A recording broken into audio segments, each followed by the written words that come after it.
So would you veto a bill to eliminate same-day voter registration in Wisconsin should it hit your desk?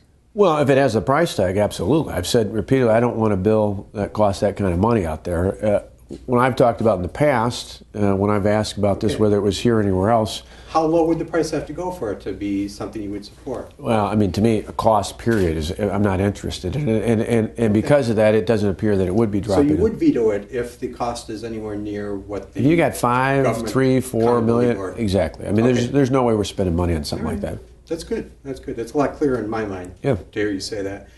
You've also said that you're not planning to push to make Wisconsin a right-to-work state. That would be a huge distraction, but that's very close to what Governor Rick Snyder said before he signed the bill into law. If a bill were to pass through no fault of your own or advocacy on your part, would you sign it or would you veto it? Well, again, the reason I'm not getting into that is two big differences from what happened with Rick Snyder in Michigan. One, I think the unions overstepped there. They actually put a referendum question on the ballot this past November that tried to ingrain in the Constitution a number of things they wanted protected. And so Governor Schneider and others said, hey, the voters clearly knocked that down.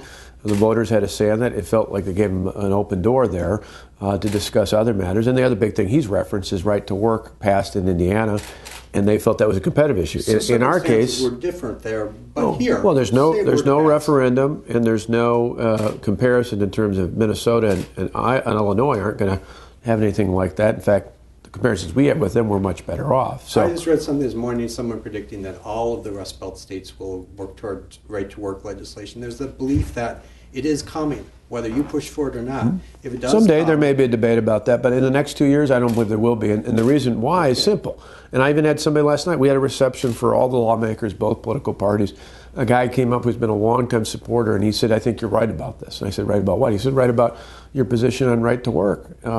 He said he believed, and I think plenty of the other advocates, which is why I don't believe it'll come, at least in the next 2 years, is I've said after all that we went through in the last 2 years, after the protest, after the recalls, after the second wave of recalls, on top of all the national uncertainty with the economy, with the fiscal cliff and questions about the Affordable Care Act, whether you're for it or against it, all those things have been huge distractions towards employers, particularly small businesses, growing more jobs in the state of Wisconsin. And this lawmaker heard my message and saying, I don't want any distractions. You don't expect lawmakers to bring it forward because of the clarity of your disinterest? Absolutely. Okay.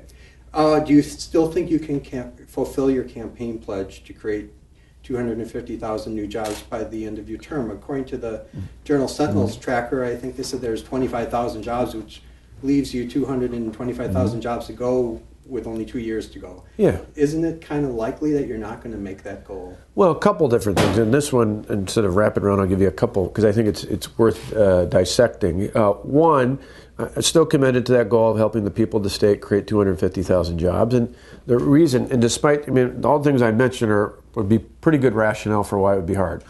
A year's worth of protest, recalls again, all the uncertainty. People would say, well, under those conditions, how can you possibly? You had almost 2 years worth of time, or at least a year and a half, where it was really quite challenging for businesses, even those that liked, most of whom liked what we did, to be comfortable not knowing what was coming up uncertain-wise. But it's kind of like the analogy I use. My youngest son's still in high school. He's still a senior in high school, and he's a smart kid. I expect him to be on the honor roll. Over the years, there's been times when he's been out sick for a week, or something's happened, or he had some big issue come up, and people say that's an excuse. I say it may be, but I still want him on the honor roll. My goal is still 250,000. You might not make it to the honor roll, and you might not make it to 250,000. You must concede that as a possibility. Oh, absolutely. I concede it's hard. It's all the more reason why, as I point out the 5 things I've laid out, and why I don't want other distractions is I got to hunker down. I got to double down. It's why when we talk about our budget, it's going to be about creating jobs, developing the workforce, investing in education. Those are the things that will help us get to that goal. But the only other thing I'd take dispute with is, and I've challenged the Journal Sentinel on this, is the observation they made on Sunday in their PolitiFact is just totally wrong. The raw data, and I'll qualify this, from December 2010 through June of 2012 shows that 86,490 jobs have been created in the state of Wisconsin. Okay. Why you got to be careful with that number is economists all over the place will tell you that there's fluctuation seasonally between some months in some quarters that go up, some that go down. The best comparison to see where we're at will come the numbers for the end of this year, which unfortunately, because of the process of the federal government, don't come out till June. But that'll be a true year-to-year comparison, December to December for 2 years in a row, the first half of our term, the first, as we call it, 8 quarters. And where we're at then will largely be an indicator of where we're going to be 2 years thereafter. You said when you unveiled that pledge that someone asked whether you, as a campaign promise, you'd want to be held to, and you said absolutely. What does that mean? What does that mean if you want to be held to it and say you don't achieve that goal? Well, people are going to look at what are you doing to get there. If they're, in the end, it's not just do you hit it. The reason I did this is not because it's some mythical number or because it's on a bumper sticker. I did it because I saw, even in the 2 or 3 years before I came in, at that point, Wisconsin, just in that period from 2008 to 2010, lost 150,000 jobs.